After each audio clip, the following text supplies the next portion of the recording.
हिमाचल प्रदेश में तो गजब ही चल रहा है। शिमला में मस्जिद के अवैध निर्माण के खिलाफ जो आंदोलन शुरू हुआ था, वो आंदोलन अब हिमाचल के कोने कोने में पहुंच चुका है। शिमला में किस तरह से अवैध निर्माण करने वालों को इस आंदोलन ने झुकाया, ये हमने आपको बताया था। इसी तरह से मंडी में अवैध निर्माण करने वालों ने इस आंदोलन के सामने झुककर खुद ही अवैध निर्माण तोड़ना शुरू कर दिया था। अब यह आंदोलन हिमाचल प्रदेश के सोलन में पहुंच चुका है, जहां अवैध निर्माण और बाहरी संदिग्ध लोगों के जरिए डेमोग्राफी बदलने की साजिश के खिलाफ इतनी नाराजगी है कि हिंदू सड़क पर आ गए। पूरा हिंदू समाज एकजुट हो गया है और ऐसे ऐसे एक्शन हो रहे हैं जिसके वीडियो अब हर जगह वायरल हो रहे हैं। आज आपको डिटेल में सोलन की एक एक तस्वीर दिखाऊंगा कि सोलन में किस बात को लेकर बवाल हो गया, क्यों सोलन में भी हिंदुओं का आंदोलन शुरू हो गया। सोलन में पहले से ही इस बात का गुस्सा था कि शिमला में मस्जिद के अवैध निर्माण के खिलाफ जो लोग आंदोलन कर रहे थे, उन पर लाठीचार्ज क्यों किया गया। शिमला में मस्जिद के अवैध निर्माण पर जब पूरे हिमाचल में चर्चा होने लगी, तो हिमाचल में जगह जगह पर यह बात उठने लगी कि ऐसे अवैध निर्माण तो उनके यहाँ भी हो रहे हैं, लेकिन कोई आवाज नहीं उठा रहा। कई लोग ये सवाल उठा रहे हैं कि कहीं ये सब डेमोग्राफी बदलने के लिए तो नहीं किया जा रहा, क्योंकि बाहर से बहुत सारे ऐसे लोग आ गए हैं जो संदिग्ध लगते हैं। इसलिए सोलन में सैकड़ों की संख्या में हिंदू संगठनों की अगुवाई में लोग प्रदर्शन के लिए सड़क पर उतरे। प्रदर्शनकारियों ने हिमाचल में बाहर से आकर अवैध निर्माण कर रहे लोगों का विरोध किया और जय श्री राम के नारे लगाते हुए रैली भी निकाली। ये तस्वीरें देखिए सोलन में।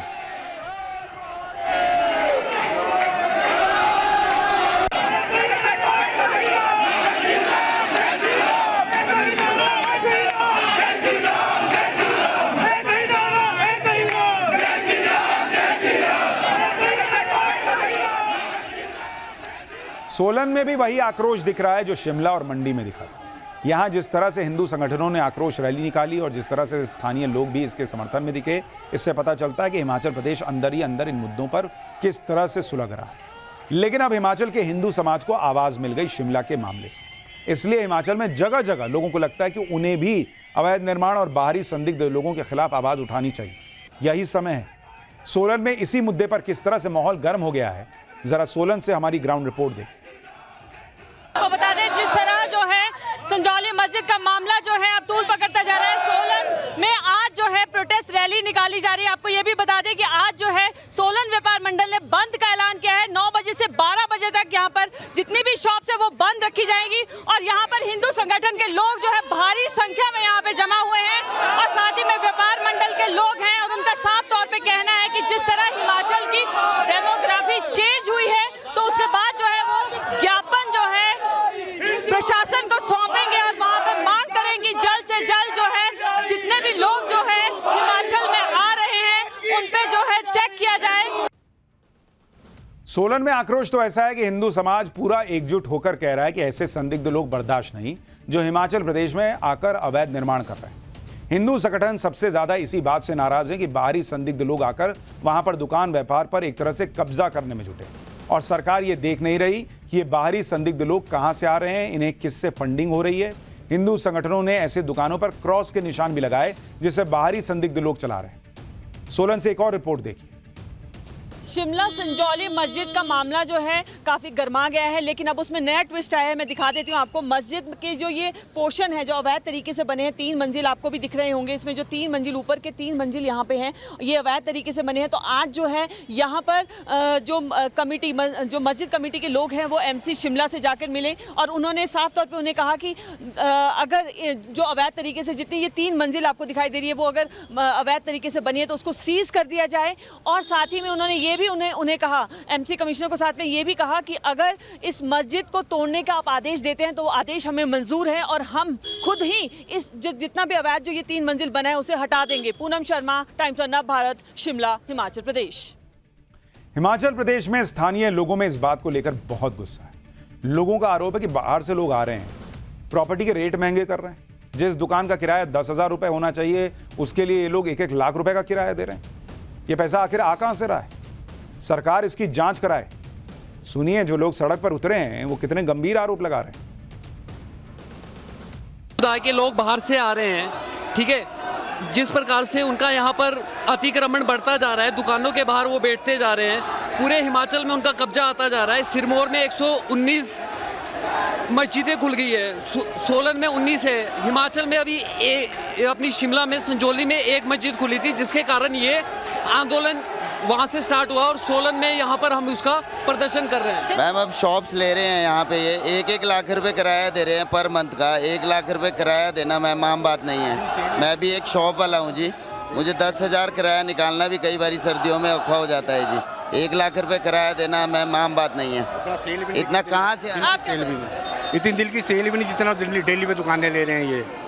इनसे इनका चेक किया जाए, इनको चेक किया जाए, इनका जांच किया जाए। क्या मांग है आपकी प्रशासन इनके ऊपर चेक करे।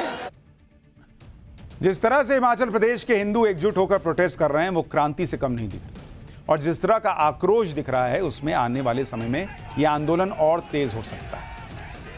पाठशाला में अब अगली क्लास, लंगड़ा भेड़िया पकड़ से बाहर, सीएम योगी खुद मौके पर पहुंचे। उसके बाद क्या हुआ देखिए।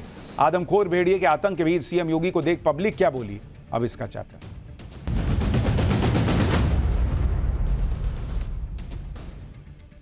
यूपी में आदमखोर भेड़ियों के आतंक को 2 महीने से ज्यादा हो चुके हैं। 6 में से 5 आदमखोर भेड़िए तो पकड़े जा चुके हैं, लेकिन छठे भेड़िए का पकड़ा जाना बाकी है, जो सबसे खूंखार है और जिसे लंगड़ा भेड़िया कहा जा रहा है। इस लंगड़े भेड़िए की चुनौती के बीच खुद सीएम योगी बहराइच पहुंच गए। अब तक सीएम योगी लखनऊ से ही ऑपरेशन भेड़िया की मॉनिटरिंग कर रहे थे, लेकिन सीएम योगी ने यह जरूरी समझा कि भेड़िए का जिस तरह से आतंक है उसमें ग्राउंड पर जाकर पूरे ऑपरेशन को देखना जरूरी है। सीएम योगी के बहराइच दौरे की तस्वीरें भी आगे दिखाऊंगा, लेकिन पहले देखिए कि बहराइच दौरे में उन्होंने कैसे भेड़ियों का आतंक खत्म होने की डेडलाइन तय कर दी। बहराइच में योगी आदित्यनाथ ने भेड़िए को पकड़ने वाली टीम के साथ बैठक की। बैठक में सीएम योगी ने अधिकारियों से ऑपरेशन भेड़िया की प्रोग्रेस रिपोर्ट ली। लंगड़ा भेड़िया क्यों नहीं पकड़ा जा रहा, इस बारे में सवाल पूछे उन्होंने और इसके बाद सीएम योगी ने लंगड़े भेड़िए को पकड़ने के लिए डेडलाइन तय कर दी। सीएम योगी ने साफ कह दिया कि अब अगर छठे भेड़िए ने फिर हमला किया तो उसे गोली मार दी जाए। सुनिए सीएम योगी को, फिर आपको बताऊंगा कि लंगड़े भेड़िए को पकड़ने के लिए ऑपरेशन भेड़िया की टीम ने कौन सा नया प्लान बनाया। 5 भेड़िए अब तक रेस्क्यू किए जा चुके हैं। इसके अलावा यहाँ पर एक के लिए हमारी यहाँ पर 165 की टीम वन विभाग की यहाँ पर है, जो उन्हें हर प्रकार से पहली प्राथमिकता है कि भेड़िए को रेस्क्यू किया जाए। थर्मल ड्रोन भी यहाँ पर 4 लगाए गए हैं और ये प्रयास है कि किसी भी स्थिति में रेस्क्यू हो, लेकिन अगर वह जिस रूप में हिंसक है, जनहानि कहीं करता हुआ दिखाई देता तो उससे पहले कि जनहानि करें तो उसको शूट करने के भी आदेश दिए गए हैं। आदमखोर भेड़िए पर योगी आदित्यनाथ के इस अल्टीमेटम से गांव वालों का हौसला बढ़ गया। वहीं लंगड़े भेड़िए को पकड़ने या फिर शूटआउट का प्लान भी तैयार किया जा चुका है। बहराइच के गांव में इन दोनों भेड़ियों की आवाज गूंज रही है। हालांकि इसमें डरने वाली बात नहीं है, क्योंकि भेड़िए की आवाज ऑपरेशन भेड़िया में जुटी टीम के स्पीकर से निकाली जा रही है। दावा किया जा रहा है कि लंगड़ा भेड़िया पकड़ा जा सके, इसके लिए तैयारी की गई। साउंड ट्रैप कहते हैं इसे, और इस आवाज को सुनकर लंगड़ा भेड़िया जहां भी छुपा होगा बाहर निकलेगा और फिर उसे पकड़ लिया जाएगा। देखिए कैसे साउंड ट्रैप बिछाया जा रहा है। एक बेसिक सा सवाल तो यही आता है मन में कि आखिर इस आवाज में ऐसा क्या है जिसे सुनकर अपने ठिकाने में छुपा लंगड़ा भेड़िया बाहर आ जाएगा। ऑपरेशन भेड़िया से जुड़े अधिकारियों के मुताबिक 10 सितंबर को जिस आदमखोर भेड़िए को पकड़ा गया वो मादा भेड़िया है और जो आदमखोर भेड़िया बचा है वो अपने झुंड का लीडर है। कहा जा रहा है कि लंगड़ा भेड़िया पकड़ी गई मादा भेड़िया और अपने दूसरे साथियों को आवाज लगाकर ढूंढ रहा है। उसकी आवाज को सुनकर ही ऑपरेशन भेड़िया की टीम को उसे पकड़ने का नया आइडिया आया और इस आइडिया के तहत स्पीकर के जरिए मादा भेड़िए के दर्द में कराहने की आवाज बजाई जा रही है। इस आवाज को उन जगहों पर बजाया जा रहा है जहां लंगड़े भेड़िए की लोकेशन ट्रेस हुई है। ऑपरेशन भेड़िया से जुड़ी टीम को उम्मीद है कि मादा भेड़िया के कराहने की आवाज सुनकर लंगड़ा भेड़िया उसकी तलाश करने के लिए बाहर जरूर निकलेगा और पकड़ा जाएगा। दरअसल भेड़िया को सबसे शातिर शिकारियों में से एक माना जाता है और उसकी सुनने की क्षमता इंसानों से कई गुना ज्यादा होती है। घने जंगलों में भेड़िया 10 किलोमीटर दूर की आवाज सुन सकता है। खुला मैदान हो तो भेड़िए की सुनने की क्षमता 16 किलोमीटर तक हो जाती है। दूर से सुनने की यही ताकत अब लंगड़े भेड़िए की कमजोरी साबित हो सकती है। इसलिए लंगड़े भेड़िए को पकड़ने के लिए वॉइस ट्रैप या साउंड ट्रैप एक्टिवेट किया गया है कि उसको लगे कि वो जो मादा भेड़िया है वो मुसीबत में है, वो मदद की गुहार लगा रही है, वो तड़प रही है और वो बचाने के लिए जो है वो दौड़ा चला है और आया तो गया। काफी कोशिश के बाद भी लंगड़ा भेड़िया अभी तक पकड़ में नहीं आया है। ऐसे में पूरे ऑपरेशन की जानकारी लेने और उसमें सुधार लाने के लिए सीएम योगी आदित्यनाथ खुद बहराइच पहुंचे। सीएम योगी ने सबसे पहले भेड़िए के हमले वाले इलाकों का हवाई दौरा किया, हालात को अच्छी तरह से समझा। इसके बाद सीएम योगी उन गांवों में पहुंचे जहां के लोगों ने भेड़ियों के हमलों में अपनों को खोया और खुद घायल हुए। सीएम योगी ने सभी पीड़ित परिवारों से एक एक करके मुलाकात की, उन्हें जरूरत का सामान दिया, पूरी मदद का भरोसा दिया और इस दौरान सीएम योगी ने बच्चों को चॉकलेट भी बांटी। एक बच्ची को उन्होंने गोद में भी उठाया और उसे खुद अपने हाथ से चॉकलेट खिलाई, ताकि थोड़ा लोगों में विश्वास पैदा है कि भाई सीएम हमारे बीच में है, काम हो रहा है, इनको भी चिंता है हमारी, माहौल थोड़ा लाइट हो। लोग इतने तनाव में थे। सुनिए वहां पर सीएम ने क्या कहा। टीम जब तक इस खतरे को यहां से मुक्त क्षेत्र को नहीं कर देती है, टीम यहां पे तैनात रह करके पूरी सतर्कता के साथ आम जनता की सेवा के लिए और प्रत्येक व्यक्ति को इस खतरे से बचाने के लिए यहाँ पर पूरी प्रतिबद्धता के साथ कार्य करेगी।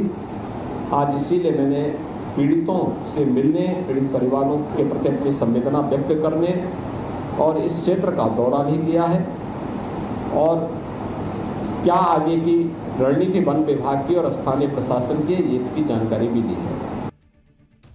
सीएम योगी को अपने बीच देखकर भेड़ियों के आतंक से खौफ में जी रहे गांव वालों के चेहरों पर चमक नजर आई। लोगों को उम्मीद बंधी कि सीएम योगी के आने से मिशन भेड़िया में तेजी आई। सुनिए गांव वाले क्या कह रहे हैं।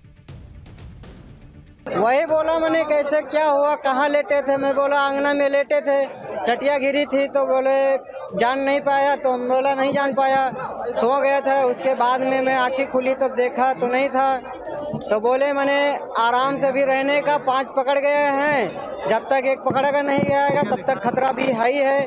मेरी टीम इधर ही है